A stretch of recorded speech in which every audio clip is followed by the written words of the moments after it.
สบายดีพ่อแม่พี่น้องที่อยู่ในลาวและอยู่ต่างประเทศและก็สบายดีพ่อแม่พี่น้อง FC ทั้งฝั่งไทยเบิร์ดสุขุสุคนนะมีทหารลาวเนาะได้ไปคอมเมนต์ในต่อของคนไทยซึ่งต้นปลายสาเหตุเรื่องที่เกิดมาจากทางฝั่งไทยนะเอาคลิปของที่อยู่ในสปป.ลาวเอาไปลงนะซึ่งคลิปที่เกิดขึ้นก็เป็นคลิปที่มีฝรั่งเข้ามาอยู่ในสปป.ลาวหั่นล่ะแต่ว่าคนลาวบ่เคารพกฎหมายหรือว่าบ่ฮู้จักกฎหมายประเทศลาวเขาก็เลยเอาคลิปที่ว่าเขาตั้งวงกินเหล้าเสียงดังมาลงนะซึ่งมันรบกวนฝรั่งนะซึ่งว่าประเทศอื่นเขามันก่ายโมงก่ายยามแล้วนะดึกทิ้งเที่ยงคืนแล้วนะแล้วทหารลาวพวกนี้ก็เลยไปคอมเมนต์ใส่เราว่าไทยขี้ข้าฝรั่งพุ่นน่ะขี้ข้าอเมริกานะไทยขี้ข้าอเมริกาประมาณนี้แหละนะจะบอกให้ฟังนะประเทศไทยเขาบ่เคยได้เป็นหัวเมืองขึ้นของไผได้ล่ะเขาบ่เคยได้สักครั้งนึงเขาก็บ่เคยตกเป็นหัวเมืองขึ้นของไผได้แล้วเจ้าจะไปเอิ้นผู้นั้นขี้ข้าผู้นั้นผู้นี้ประเทศนั้นประเทศนี้มันบ่ได้นะอายนะมีแต่ประเทศลาวแหละนะเป็นหัวเมืองขึ้นของฝรั่งเมื่อก่อนหั่นมาเดี๋ยวนี้ก็สิเป็นหัวเมืองขึ้นของจีนนะจักไผกันแท้ที่จะได้เป็นขี้ข้ารับใช้ไผบัดนี้หั่นนะถ้าเว้าตามความจริงนะ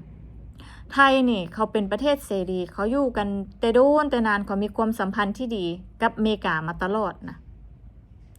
และทางฝั่งลาวนี่นะกับอเมริกาคือกันนะอเมริกาพยายามช่วยเหลือประเทศลาวนะ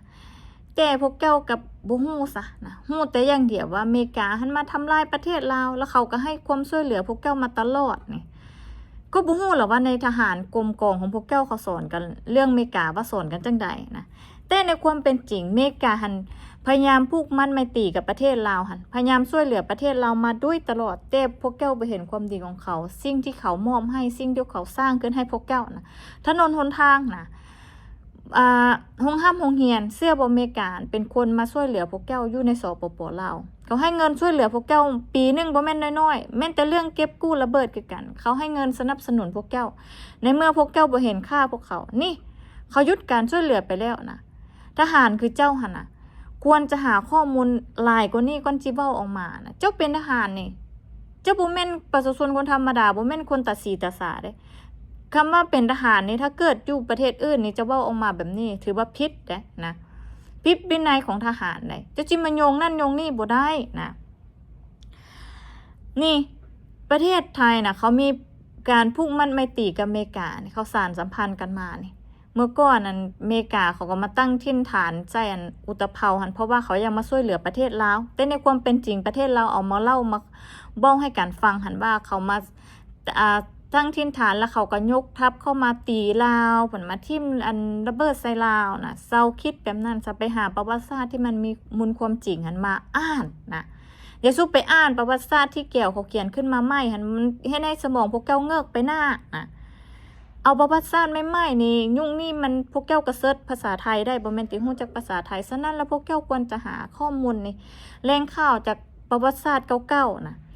ประวัติศาสตร์เก่าๆของประเทศลาวเขาเผาทิ่มเบิดแล้วเขาจุดทิ่มเบิดแล้วเขาเขียนขึ้นมาใหม่ฉะนั้นรัฐทหารคือพวกเจ้าควรจะหาเรื่องราวดีๆหรือว่าหาข้อมูลหลายๆกว่านี้มานะเป็นทหารปกป้องรักษาประเทศชาติแต่บ่ฮู้ประวัติศาสตร์ในความเป็นมาเรื่องเล่าเว้าขานต่อกันมานะเอาแต่ว่าเรื่องเล่าเว้าไม่นี่ขึ้นมานะฮู้บ่ว่าคำว่าเป็นขี้ข้านี่พวกเจ้าคิดว่าไทยเขาเป็นจังได๋ล่ะไปขอเขาบอกไทยเขาบ่เคยขออเมริกาเด้ฝั่งลาวนี่ไปขออเมริกาตลอดได้เงินทุนขอหยังต่างๆจ้างอเมริกาขอมาหลายอย่างนะเจ้าฮู้บ่ซึ่งนี่รัฐบาลก็บ่ได้ออกมาบอกให้เจ้าฟังซื่อๆนะทหารคือเจ้าก็เลยเงิกเพราะว่ารัฐบาลเขาปิดหูปิดตาเรื่องอย่างกะยาที่อเมริกามอบให้นี่พวกเขาปิดเข้าปิดเรื่องเงียบปึ๊ดนะ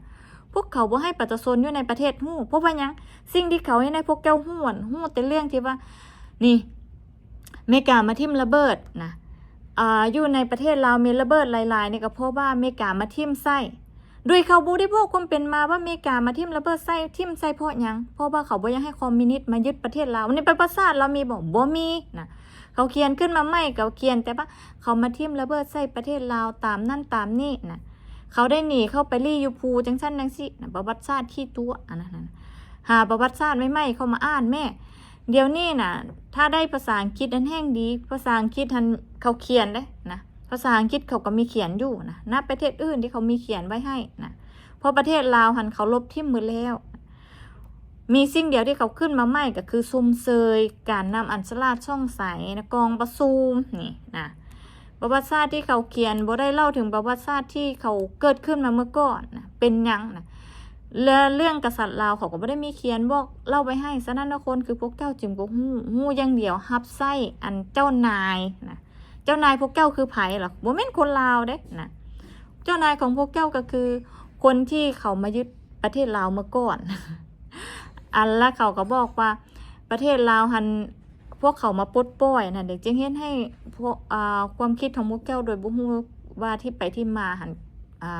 ลาวกับอเมริกาหันเป็นจังใดเนาะแล้วก็สิเป็นมโนมนาใส่ไทยว่าเขาเป็นขี้ข้าจังซั่นสิเซาเด้อนะอายเขาไทยบ่ได้เป็นหัวเมืองขึ้นของไผบ่ได้ตกเป็นหัวเมืองขึ้นของไผเลยนะเขาชนะมาโดยตลอดและทุกมื้อนี้แห้งนะโลกมันไปไกลโลกมันเสเดนะเขาสานสัมพันธ์ไมตรีนะประเทศใดก็ย่าที่มีการสานสัมพันธ์ไมตรีกับอเมริกาจะมีพวกคนไปลงทุนจะเป็นที่น่านับถือตาประเทศใดที่มีแต่ว่าอเมริกาดูทำให้จังสิคือประเทศลาวเห็นบ่เป็นต้นเลยนะไปไซได้อยู่ไซรอดนะบ่มีเข้ามาแรงกับไปขออเมริกาซอยได้นะเขาบ่ได้มาบอกให้เจ้าฟังซื่อๆนะขอเงินมาช่วยเหลือเรื่องการพัฒนาประเทศให้ออกจากการด้อยพัฒนาขอเงินมาช่วยเหลือพัฒนาถนนหนทางหงห้ำหงเหียนอเมริกามันช่วยเบิดตลอดแต่เดี๋ยวนี้เขาเซาซ้อยแล้วนะเพราะมีคนเงือกคือเจ้านี่แหละ สิ่งเดียวเขาเห็นให้เจ้าบ่เห็นค่านะฉะนั้นแล้วเขาจะให้เจ้ายืนด้วยลำแข้งนะเดี๋ยวซูบ้าให้เขาฟังเด้อนะว่าไทยเป็นขี้ข้าจังซั่นจังซี่มันเมื่อยุคขี้ข้าแล้วทุกมื้อนี่นะแต่ว่าพวกแก้วกำลังจะเข้ายุคขี้ข้าเห็นบ่นะพวกแก้ว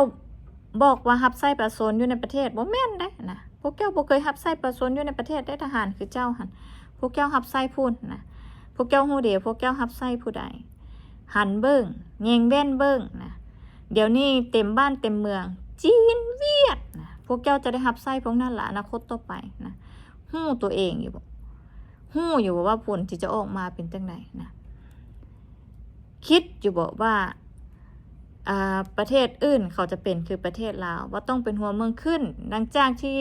ฝรั่งเศสให้พวกเจ้าออกจากการปกครองของพวกเขาแม่นอยู่การว่าขึ้นคำว่าของฝรั่งเศสแต่เขาให้อยู่พวกเจ้าอยู่หั่นนะแต่เขาให้พวกเจ้าอยู่แบบสบายเขาไม่ได้มาบังคับคิดเค้นจิตใจเขาให้อยู่แบบเสรีปกครองกันเองแต่หน้าต่อไปถ้าเกิดว่านี่พวกเจ้าบ่มีเงินใช้หนี้เขาพวกเจ้าก็สิได้ตกเป็นหัวเมืองขึ้นของพวกนั่นแหละนะฮู้บ่แล้วพวกเจ้าจะอยู่จังใดล่ะคิดเบิ่งเขาจะมาปกครองพวกเจ้าเองได้สติเนื้อเท้าเด้อนะเป็นถึงขั้นทหารนะฮู้จังใดว่าประเทศไทยเขา